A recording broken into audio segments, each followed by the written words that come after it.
इससे पहले हम आईएमएफ के जो 23 प्रोग्राम्स पहले हमने लिए, उस वक्त वो रिफॉर्म्स नज़र नहीं आई। अगर वो रिफॉर्म्स शुरू भी हो जाती हैं, एक राइट ट्रैक भी हमें नज़र आ रहा होता, तो शायद हमें ये 7 अरब डॉलर की ज़रूरत नहीं पड़ती, शायद हम छोटा प्रोग्राम ही हमारी ज़रूरत को पूरा कर देता। क्या वो इंटेंशन अब आपको रिफॉर्म्स की नज़र आ रही है? क्या उस राइट ट्रैक पर इकॉनमी और हमारे मुल्क के तमाम थिंक टैंक वाले मुत्तफ़िक हो गए कि अब हमें इस ट्रैक पर चलना है, अपनी मुल्क की मईशत को ठीक करना है? इंडिकेटर्स तो हमें बज़ाहिर पॉजिटिव नज़र आ रहे हैं। नहीं, जाहिर है कि रिफॉर्म्स का तो हमें पता है कि एग्जैक्टली क्या रिफॉर्म्स चाहिए, लेकिन उसकी रिफॉर्म्स करने की नीयत किसी की नहीं है।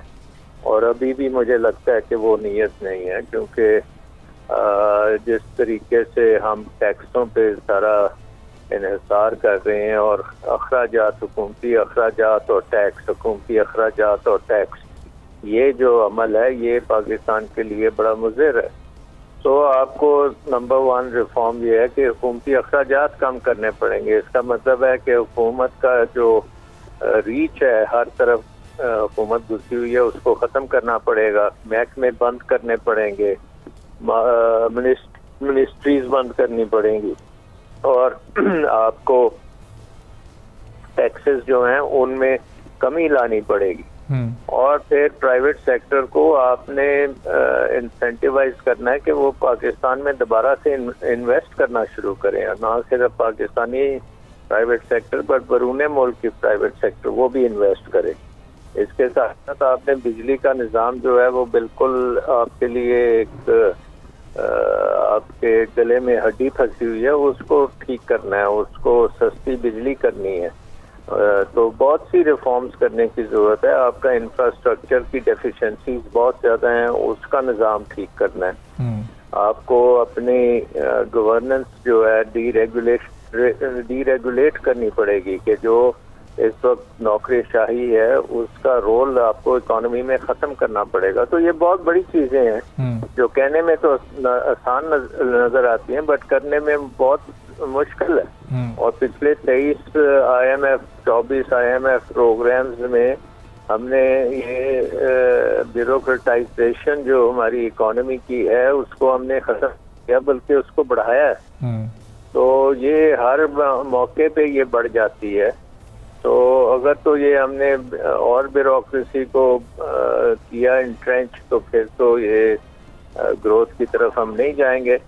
लेकिन अगर ब्यूरोक्रेसी को रोल हमने ख़त्म किया, डीरेगुलेशन की, और जो हमारा प्राइवेटाइजेशन का अमल है उसको तेज़ी से मुकम्मल किया, और इसके साथ साथ एक चीज़ है कि हमने बिल्कुल इम्पोर्ट्स रोकी हुई हैं, उसकी वजह से हमारी एक्सपोर्ट्स भी उससे नहीं बढ़ रही, उसकी वजह से ये है कि हमारी इंडस्ट्री कंपेटिटिव भी नहीं है। अच्छा सलमान साहब, जो ये सारे रिफॉर्म्स जो आपने कलेक्टिवली बताई है, एक साथ करना तो बहुत मुश्किल है, लेकिन आहिस्ता आहिस्ता 2 या 3 सेक्टर्स पर फोकस करके हुकूमत कम से कम इनिशिएटिव ले सकती थी। 8-9 माह का टाइम ही हुकूमत को गुजर गया।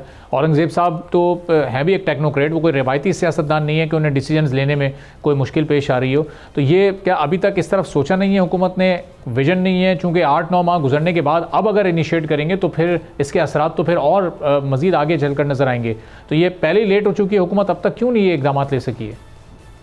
देखिए, अभी एक कमेटी बनाई गई थी कि आप हुकूमत का साइज कैसे कम करेंगे, उसको पता नहीं ऑस्टेरिटी कमेटी शायद का था, और उसमें कैसर बंगाली साहब ने अभी रिसेंटली रिजाइन किया, और उन्होंने बताया है कि उन्होंने 53 डिपार्टमेंट्स को देखा था उस कमेटी ने, और उसमें से आधे डिपार्टमेंट बंद करने थे, लेकिन अल्टीमेटली हुकूमत ने एक डिपार्टमेंट भी पार्शली बंद किया।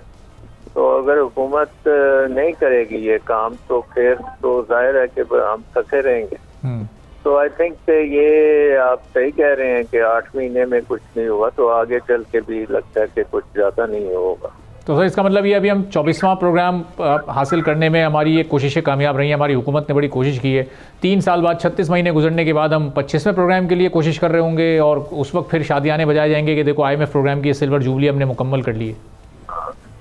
हाँ, यही लगता है कि IMF प्रोग्राम हम अपनी ब्यूरोक्रेसी के लिए करते हैं, क्योंकि वो थोड़ी देर हमें और मोहलत मिल जाती है, थोड़े बहुत करते और आ जाते हैं, और हम हुकूमती अखराजात बढ़ा लेते हैं।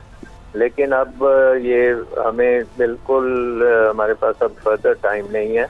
अनफॉर्चुनेटली कोई सुन नहीं रहा ये बात, और अल्लाह खैर करे। और सलमान साहब, मोस्ट प्रोडक्टिव यूज़ क्या हो सकता है इन 7 अरब डॉलर्स का जो कि हमें 3 साल के अरसे में मिलने हैं? हम इनको कहाँ इन्वेस्ट करें, इनको कैसे इस्तेमाल करें कि ये फिर हमें रिजल्ट्स भी प्रोड्यूस करके दे सकें?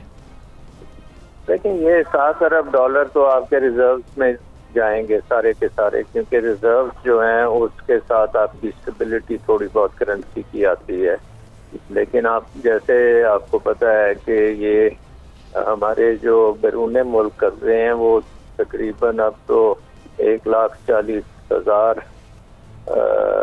बिलियन के हो चुके हैं, यानी कि 140 बिलियन डॉलर्स के हमारे बैरून मुल्क कर्जे हैं, और 7 बिलियन डॉलर तो ऊंट के मुंह में जीरा वाली बात है।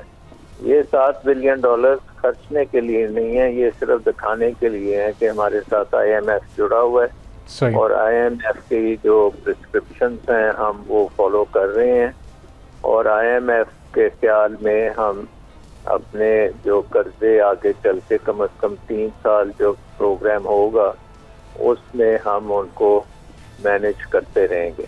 मैं ये नहीं कह रहा कि उनको हम पे करते रहेंगे, बट मैनेज करते रहेंगे, और इसी की बेसिस पे आगे काम चलेगा। अगर ये IMF प्रोग्राम नहीं होगा तो फिर पाकिस्तान को शदीद बुरहान का सामना है।